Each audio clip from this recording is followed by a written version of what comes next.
Stephen Butler was the FBI unit chief for the San Diego field office since 1998, but back in 1994, he was beginning to make his bones, as they say. A recent bombing in Orange County led to some think it was deliberate. Orange County is quite diverse, home to many Orthodox Catholics, and also a very populous area for Arabs due to the nature of the weather. Butler was a flatfoot, someone who enjoyed hitting the streets and investigating crimes the old fashioned way. It is how he came across paths with a no Muslim who was quite affable in the region. Butler, in time, became quite fond of the good natured man, known to many in the Orange County area in the city, Lemon Grove. Butler then asked him to become an asset for the Bureau, someone the Bureau can rely on for information about certain individuals who are on the FBI's radar in San Diego. The man agreed, and on May 14, 1994, the FBI opened him as an asset, codename Stan. According to an FBI Inspector General review of the FBI's handling of information relating to the 9/11 attacks, Stan provided menial information at first. Quote, he normally was questioned about specific individuals who were under investigation by the FBI, although he occasionally volunteered information that he thought might be relevant. End quote. In the spring of 1996, Stan began renting out rooms in his 5-bedroom home. Shaikh would tell his handler, Stephen Butler, who became now quite fond of him, that he was a retired English professor at San Diego State University and also vice president for the international projects at American Commonwealth University, ACU. One late evening, Stan would tell Butler that he was born in India in 1954, became a naturalized citizen of the United States in 76. Butler's talks with his asset would become quite sporadic over the months, which led to years. Stan would frequent the Islamic Center of San Diego and become a staple there since his arrival in Lemon Grove, but provided information to Butler about certain people who were overstaying their U.S. visas. Nothing about Stan stood out and was always known to be a reserved man with principles. One April afternoon in the year of 2000, Stan posted an announcement letter on the Islamic Center bulletin board. The letter was written in English and explained that rooms were available in Lemon Grove. It provided an address and phone number. It also had a short request that whoever wished to rent these rooms were to be observant Muslims. Over the next few days, Stan visited the secretary's office at the mosque, and after some small talk, the secretary then pointed behind the sheikh and said there were two men who wished to speak with him. The two men were later known to be Khalid al-Mihdhar and Nawaf al-Hazmi. Al-Mihdhar spoke no English at all, al-Hazmi very little. Both men spoke Arabic to Stan, who gave his actual name to both al-Mihdhar and al-Hazmi. They explained to him that they needed a place to stay, very badly. Al-Hazmi explained that they were living in an apartment which was close to the Islamic Center, but they had to leave the premises because the owner of the home was leaving Saudi Arabia. His name would be Fahad al-Tamari. The apartment was rented by a Saudi on Mount Ada Avenue and was known to Stan. He felt compassion for both of the seemingly lonely Saudis in a large unknown land like the United States. Stan knew they wouldn't be welcomed by most, and he agreed to rent a room to both men. Al-Mihdhar and al-Hazmi moved in on May 10th of 2000. By this time, nobody knew about Stan renting rooms to two unknown Saudis. Stan never told Butler about these two men. He also told both men he was also an English professor at San Diego State and that advised both of them to take courses in English. But sometimes he would find al-Mihdhar and al-Hazmi in the middle of a day, lounging in the home and not at English classes. Stan would ask why they weren't at school. Al-Hazmi would respond that the class was not good, that they wouldn't attend anymore. Both of the men were mostly secretive and were always together, and never around others except Stan. Al-Mihdhar would tell Stan about their wish to take flight training nearby, for which Stan would reply that they would need to take English courses since it is rather important that if they wanted to become pilots, they had to know English. Both men were very pious Muslims, according to Stan. One example of their modesty was when they were watching television, a scantily clad cheerleader came on screen. Al-Mihdhar asked Stan to turn it off. The three men would practice Salah, which are the Islamic dawn prayers. One day, another Saudi came to visit Stan.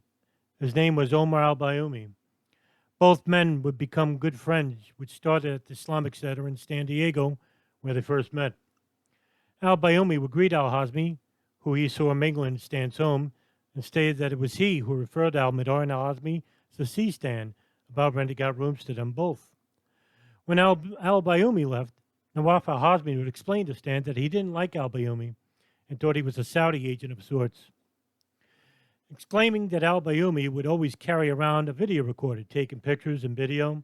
Meanwhile, reports were later taken from neighbors who lived nearby, where al-Mihdhar and al-Hazmi lived, and stated that both men would frequent visitors in the late evenings. It would also later be found out by the FBI that the two visits would see Muhammad Atta and Hani Anjur enter the home of Stan. On July 12, 2000, 2 days before the visa expires, an I-539 application to extend 9/11 hijacker Nawaf al-Hazmi's stay is filed with the California Service Center of the INS. The I-539 form is not received by the California Service Center until July 27, 2000, and officially it is considered a late filing. Meanwhile, Stephen Butler would visit his contact in June. Stan explained to Butler that he had two men living with him. Butler inquired who they were, and Stan explained that there were two Saudis who just arrived inside the United States in January. Butler asked for their names, but Stan only provided their first names, Khalid and Nawaf, not their surnames. Shaikh tells Butler that al-Hazmi and al-Mihdhar are good religious Muslims who are legally inside the United States to visit and attend school. Butler asks the Shaikh for their last names, but Stan refuses to provide them. Butler is not told that they are pursuing flight training. However, Stan would also relate to Butler that al-Hazmi had contact with at least 4 individuals he knew were of interest to the FBI and about whom he had previously reported to the FBI. Butler was extremely interested now in Khalid and Nawaf and repeatedly asked his asset what their last names were so he could run a check in the database. Stan would tell Butler that he should come back again soon. This way he could give him this information. Shortly after this, al-Mihdhar would fly to Germany, leaving al-Hazmi alone with Stan. However, al-Hazmi would abruptly leave the home of Stan and find a place in La Mesa, California. He would also begin employment, finding a job at Stan's Star Mart, servicing cars. Thus, the story would seemingly end with both men out of the home of Stan and Butler never obtaining the last names of Khalid and Nawaf.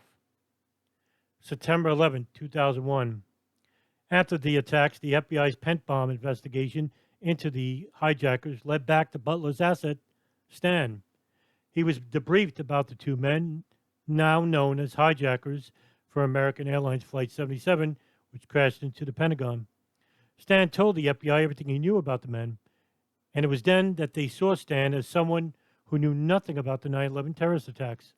Butler would retire Stan as an asset in 2002.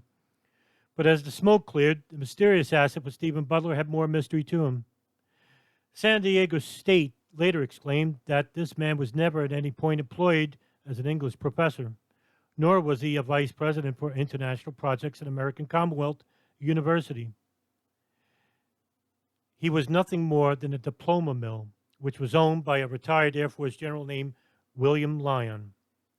Shortly after the termination of Stan by the FBI as an informant, his name would become publicly known. His name was Abdussattar Shaikh. Nothing more would become known to the public about him, and he remains retired and still living in Lemon Grove, California. Later, the Joint House Inquiry into Intelligence Community activities before and after the terrorist attacks of September 11, 2001 report described the informant as, quote, the intelligence community's best chance to unravel the September 11th plot, end quote. After September 11, much will be learned about al-Hazmi and al-Mihdhar's time in San Diego and the intelligence community's missed opportunities to find and investigate them before the terrorist attacks in which they participated. When interviewed by the FBI after the attacks, Agent Butler revealed Stan had told him that 2 Saudi national visitors were residing in his home at his residence, but their last names were never revealed to me. The asset did not describe his boarders as suspicious or otherwise worthy of further scrutiny. Butler reported that he never obtained al-Hazmi and al-Mihdhar's full identities from the asset and that they did not conduct any investigation into them. He also contends that how he was supposed to do a proper investigation when the CIA also withheld pertinent information from the FBI about Khalid al-Mihdhar and Nawaf al-Hazmi's dual U.S. visas and also about being inside the country as well. Quote, most FBI agents in the field did not have direct access to the shared intelligence community database that did contain some of the information on al-Hazmi and al-Mihdhar, such as the NSA information, end quote.